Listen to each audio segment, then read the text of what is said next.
Hello everybody and welcome to Forever Rugby on Forever Sports, and a brilliant second half comeback was enough as the Sharks beat the Stormers 33 points to 30 in the first encounter of the Rainbow Cup South Africa. A brilliant comeback from the Sharks, which saw a 12-minute hat-trick from one of the most unlikeliest of characters as Reniel Hugo, the number 5 lock for the Sharks, bagging 3 tries in 12 minutes. And for the Stormers, after what was a brilliant first half, they just sort of blew it in the second half.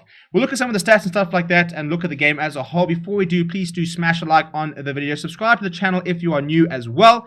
Let me know what you thought of the match down in the comments. So the first half was pretty much one-way traffic, really. I mean, the Sharks were pretty poor in the first half, I thought. And we're losing all the small battles. And the Stormers were just living on the Sharks' mistakes. I mean, 2 tries out of nowhere thanks to just missed tackles. I mean, Ruan now the first try, stepping inside, creating a bit of space, and then a couple of good hands, and the Stormers went, and Hershey Yankees went over. And then Rikus Pretoria scoring the second try after a missed tackle. Fezambata on Cade Voliter missed the tackle there, and suddenly, all of a sudden, that line was broken, and Voliter got through a little ball to Rikus Pretoria, and they went over. And Cade Voliter also kicked very well in the first half, kicking a couple of penalties as well. So, I mean, the Stormers were fairly in charge of the game. Sharks got a try and try right in half time, which sort of gave them a little bit of hope. It was 23 points to 12 at half time. Cohen Bosch missing the second try's conversion. And I think that for the Sharks, it was poor. It looked like a side who weren't really gelling, and they were trying too hard at many times. And I think they hadn't really earned the right to try and play that sort of expansive, really nice style of rugby that we're used to seeing from the Sharks. When we saw them keep it a little bit simple, a very effective line move right on the halfway line to score, and it was very easy. Fezambata found his man, which he didn't do a lot of the game, something he needs to work on. Found his man, they went down. Siaklis was running around the back, gave him the ball, sucked in 2 players, inside ball, and Fezambata ran in and through. But the set piece was pretty poor. The scrums were all right in the first half, but they're just poor penalties. And I mean, the Stormers went down to 13 men. Siabela Sinatla getting a red card for taking Apelele Fassi out in the air. I think it's very warranted. I don't think he was ever in a position to compete.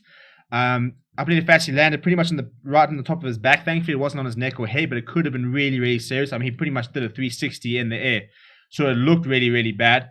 But the part of the new rule was that after 20 minutes, Sinatla was replaced by Dan du Plessis.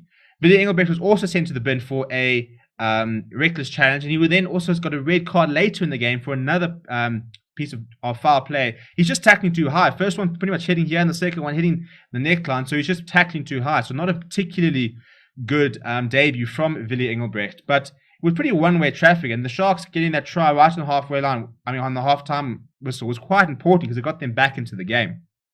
Second half, the Sharks came out firing. It was a completely different Sharks side, and suddenly, everything just started clicking. It was just, the moment where Cohen Bosch chipped ahead, they stormed through the ruck. Siaklis turned the ball over, very nice offload. Oxen Chair then ran a nice line, decided not to pop past. They kept going, and Reniel Hugo went over. It was just, it all just sort of worked, really. And I think that, even the try for Grant, and we got Williams set up, and a quick line taken quickly. Grant Williams, so much pace, although he was very impressed today, all the way through. Couldn't go all the way, but Reniel Hugo was there to go over once again. I mean, a hat-trick from a lock.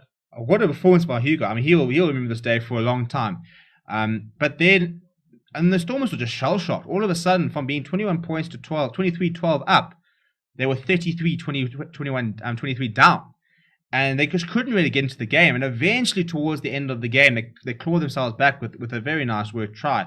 Adnan van Reeden kicking across, Edel van der Merwe jumping up, hitting the ball back, and then Villeneuve was there to dart down. And then opportunities, and right on the edge, on literally in added time, Adnan van Reeden grabbed it across, and Ruan now came flying in with a very big dive, but couldn't control the ball over the line, and so it was 33-30 to the Sharks. But a very, very good game and a very watchable, nice, exciting. And I think the first half was quite sloppy, but the structure started returning in the second half. It looked a lot better from both sides, to be fair. But if we look at the stats, and it's quite interesting in a game where the Stormers dominated the stats, but the Sharks got the points. 63% possession for the Stormers, 37% for the Sharks.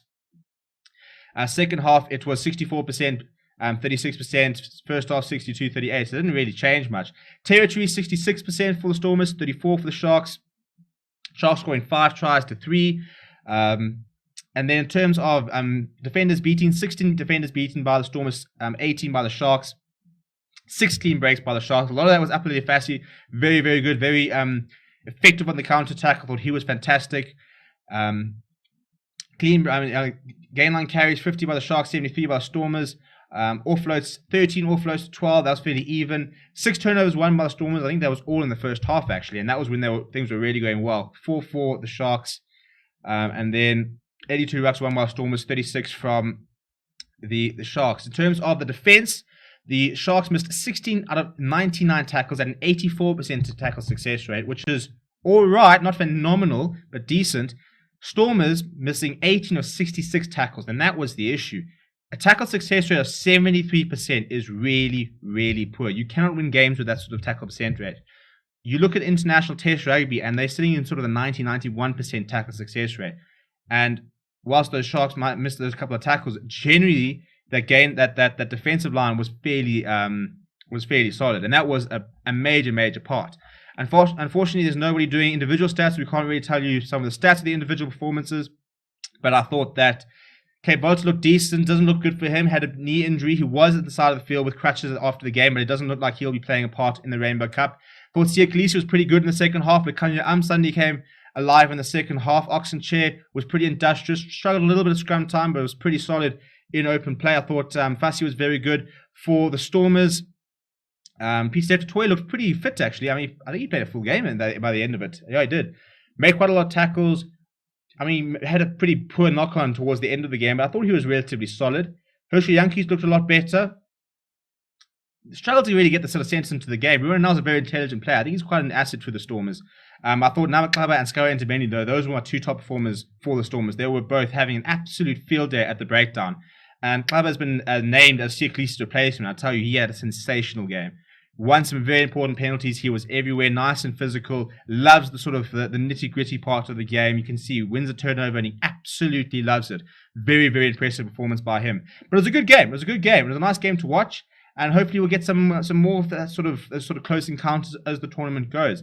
Because at the end of the day, we want to see some competitive rugby. We want to see games that can go both ways. And literally, Ruan Nell diving for the ball in the last minute to try and win the game. Those are the moments you want to see in this tournament. And it was a decent game. So hopefully we'll see more of that. Let me know what you thought of the game down in the comments below. Do smash a like on the video. Subscribe to the channel if you are new. My name is Steven. Thank you very much for watching. And I'll chat to you soon.